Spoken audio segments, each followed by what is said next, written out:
فرق یه آموزش معمولی با یه آموزش علمی و حرفه‌ای همین نکات ریز.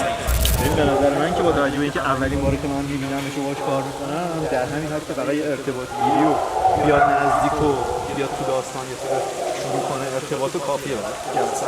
آره دیگه همینو تو ویدیو میگیریم، توضیحاتشو میگیم، بعد دیگه میریم برای جلسات بعد دستورات مثلا بشین و بهمون حالا اون دستورات میدیم. دوستان سلام، به شما قول داده بودیم که در یک سری ویدیو آموزش سگ‌ها رو با نکات و جزئیاتش برای شما به تصویر بکشیم. به قولمون داریم عمل میکنیم. این قسمت اول هست، حتما ما رو دنبال بکنید برای قسمت‌های بعدی. و این رو من خدمت شما بگم که در این ویدیوها ما تمام ریزه‌کاری‌های آموزش توله سگ‌ها رو به شما آموزش میدیم. باعث افتخار ماست که همکار من آقای کاوه در خدمتشون هستیم. ایشون آموزش‌ها رو انجام میدن. آقای کاوه رو که حتما خیلی از شما عزیزان میشناسید، یکی از مربیان و رفتارشناسان خوب کشور. دوستان اینم نفس هست، یه توله 5 ماهه محلی که قراره نفس رو آموزش بدیم. طی این قسمت ها شاید 7-8 قسمتی زمان ببره. دوستان برای شروع آموزش شما به ابزار خاصی نیاز ندارید، حتی قلاده و لیش هم نمیخواین.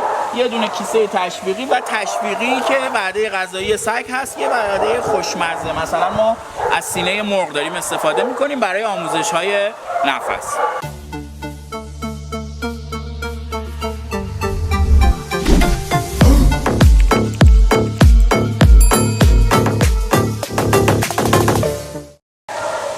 خب دوستان همونجور که میبینید با یک صداهایی مربی نفس رو به سمت خودش دعوت میکنه که بیره به سمتش و بهش تشویقی میده. کیسه تشویقی پشت سر مربی قرار داره به خاطر اینکه سگ حدس نزنه که چقدر موقع قراره تشویقی بگیره. کاملا جنبه بازی داره. وقتی که سگ رو فرا میخونه با یه صداهایی که فرکانسش برای سگ کاملا قابل شنیدن باشه و تمرین اولیه‌ای برای تعقیب دست.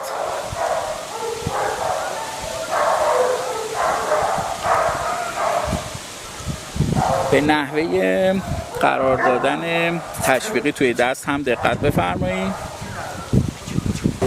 ببینید حتما این آموزش‌ها باید در یک محیط محصور شده باشه که سگ از شما دور نشه خیلی. یه فضای حالا الان اینجا مثلا حدود 40-50 متر مربع خیلی اوکی و خوب هست.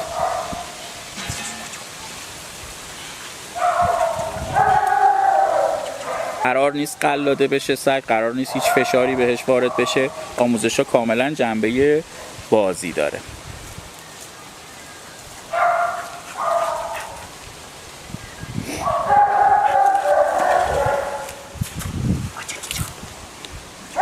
دوستان دقت بفرمایید که مربی از اصوات استفاده میکنه و اسم سگ یا کلمه بیا رو نمیاره، به خاطر اینکه این کلمات اصطلاحاً نباید لوث بشن. یعنی بایستی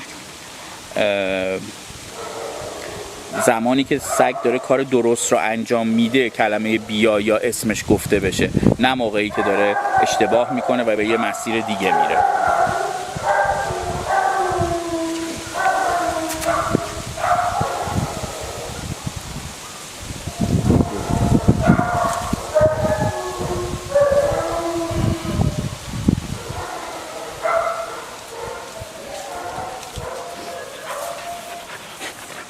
کم کم داره نفس متوجه میشه که تعقیب مربی به نفعشه و خوراکی‌های خوشمزه میگیره. لازم نیست سگ رو گرسنه بذارید، همون وعده غذاییش رو یه وعده خوشمزه میتونید بهش بدید.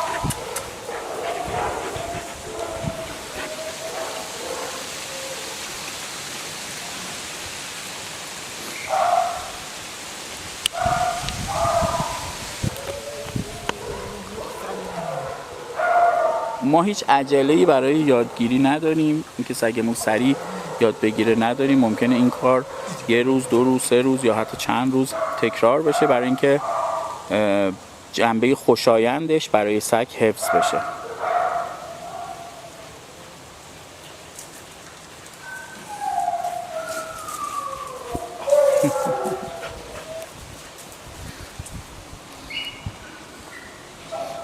البته این وروجک به شدت باهوشه همونطور که میبینید از نژاد محلی هست و خیلی سریع داره متوجه داستان میشه. افرادی که دارن صحنه آموزش رو تماشا میکنن الان مثلا من و خانم فیلمبردار به هیچ عنوان نباید تو آموزش ها دخالت کنن. ما نه به سگ نگاه میکنیم، یعنی به تو چشماش نگاه نمیکنیم یا صداش نمیکنیم یا نوازشش نمیکنیم، برای اینکه تمرکز سگ صرفا روی مربی و آموزش ها باشه.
نحوه تشویقی دادن دقت بفرمایید.